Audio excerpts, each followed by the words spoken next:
Hello friends, good morning and welcome back to simplified trading. मैं हूं दीपक अग्रवाल और आज हम बात करेंगे निफ्टी के अगले टारगेट्स की। तो जैसा कि हम सब जानते हैं कि निफ्टी ने 2 साल से कोई भी रिटर्न नहीं दिया है, लेकिन क्या निफ्टी अगले 2 साल भी रिटर्न नहीं देगा? क्या निफ्टी यहाँ से ऊपर नहीं जाएगा? तो आज हम इन सभी मुद्दों पे बात करेंगे कि क्यों निफ्टी को यहाँ से ऊपर जाना चाहिए और निफ्टी का अगला टारगेट क्या होगा।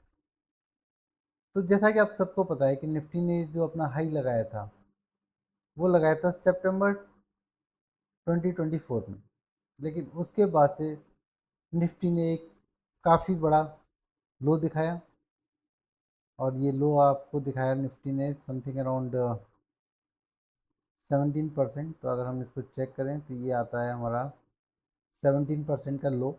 17% का लो निफ्टी ने दिखाया और उसके बाद निफ्टी ने धीरे धीरे ऊपर जाना शुरू किया। लेकिन जैसे ही निफ्टी ने ऊपर जाना शुरू किया, यहाँ पर जो हमारे ट्रम्प थे उन्होंने इंडिया पर टैरिफ लगा दिया और इंडिया पर जैसे ही टैरिफ लगाया 50% का, निफ्टी ने वापस से लो दिखाना शुरू किया।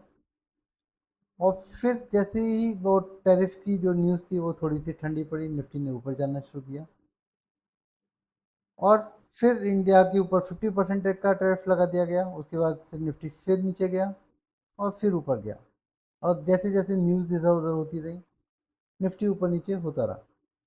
लेकिन निफ्टी ने जैसे ही फिर से अपना हाई बनाया यहाँ पर 26,314 के आसपास, जब उसने निफ्टी ने अपना फिर से हाई बनाया तो ये ईरान की वॉर शुरू हो गई।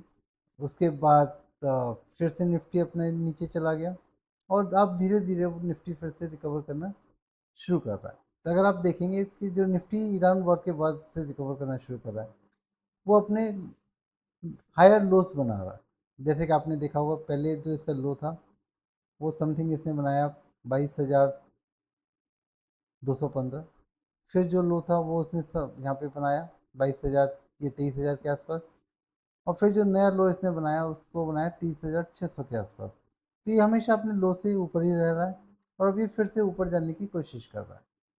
लेकिन इसी बीच अगर आप एक निफ्टी का पैटर्न देखेंगे तो निफ्टी जो पैटर्न बना रहा है वो बना रहा है ये कप विद हैंडल पैटर्न। तो अगर आप देखेंगे ये एक बेसिकली एक कप निफ्टी ने बनाया, उसके बाद यहाँ से निफ्टी ने एक हैंडल बनाया, उससे ऊपर जाने की कोशिश की।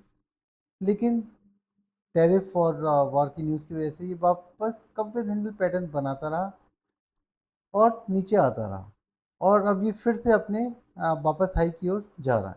तो यहाँ से निफ्टी कितना ऊपर जा सकता है? तो कप विद हैंडल पैटर्न में अगर आप देखेंगे और आपको पता भी होगा कप विद हैंडल कैसे चेक करते हैं, अगर नहीं चेक करते तो आप मेरा वीडियो देख सकते हैं पुराना। उसमें कप विद हैंडल बताया गया है कि कप विद हैंडल का पैटर्न कैसे चेक किया जाता है और अपने टारगेट्स को कैसे फिक्स किया जाता है। तो यहाँ पे अगर आप देखेंगे जो इसका निफ्टी का लास्ट लो था वो था 21,700 समथिंग। तो उसी के लिए उसी के ऊपर हमने एक ये पैटर्न ड्रॉ किया, ये कितना लो है, और उसके बाद इसी लो को हमने ऊपर ड्रॉ किया। तो जो निफ्टी का टारगेट बन के आ रहा है वो बन के आ रहा है 30,900 का टारगेट। यानी यहाँ से 30,900 को अगर हम चेक करें तो निफ्टी का करेंट प्राइस है उससे निफ्टी कितना ऊपर कितना नीचे है अभी।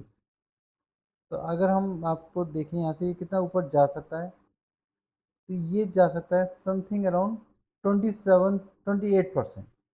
तो यहाँ से 28% ऊपर जाने का निफ्टी के अंदर पोटेंशियल दिखाई दे रहा है।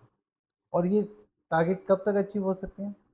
तो देखिए अभी जो टैरिफ का जो भी टैरिफ लगाए गए थे इंडिया के ऊपर वो ऑलमोस्ट ख़त्म हो चुके हैं, या फिर ये न्यूज़ ठंडी हो चुकी है। अब इस न्यूज़ में इतना दम नहीं रहा कि इसके ऊपर मार्केट रिएक्ट करे। और उसके बाद जो ईरान वॉर है, जो ट्रम्प डेली अपने स्टेटमेंट्स चेंज कर रहा है, उसकी वजह से ईरान वॉर की जो न्यूज़ का इम्पैक्ट था शेयर मार्केट पे वो भी धीरे धीरे कम हो रहा है। उसकी वजह से क्या हो रहा है कि निफ्टी हमेशा देखिए बार बार वो नीचे जाता है और फिर से ऊपर जाने की कोशिश कर रहा है। इसका मतलब जो इसकी न्यूज़ का इम्पैक्ट था वो कम हो रहा है। और एक बार अगर निफ्टी ने यहाँ से 26,300 से ऊपर गया तो फिर ये रुकेगा नहीं और फिर ये जाके अपना टारगेट्स को कवर करेगा जो होंगे हमारे 30,900 के टारगेट्स। तो जो मुझे लगता है फ़िलहाल निफ्टी अपना ये टारगेट 1 साल के अंदर कवर कर सकता है। हो सकता है बहुत जल्दी भी कर ले, हो सकता है थोड़ा बहुत एक्स्ट्रा टाइम भी लग जाए। लेकिन 1 साल के अंदर भी अगर ये 30% का टारगेट हमें रिटर्न देके देता है, जो कि बहुत अच्छा होता है 1 साल में 30% रिटर्न, तो भी इसमें कोई भी हमें शिकायत नहीं होनी चाहिए, क्योंकि जो एफडी रिटर्न देते हैं वो रिटर्न देते हैं सिर्फ 6% के, और उसके ऊपर भी आपको 30% का टैक्स लग जाता है। लेकिन जो निफ्टी या जो शेयर मार्केट में लॉन्ग टर्म इन्वेस्टमेंट में टैक्स लगता है वो लगता है 12.5% का। तो आप इसके अंदर काफ़ी अच्छा पैसा बना सकते हैं। आपको क्या लगता है निफ्टी कितना ऊपर जाएगा? अपने कमेंट सेक्शन में बताएं मुझे।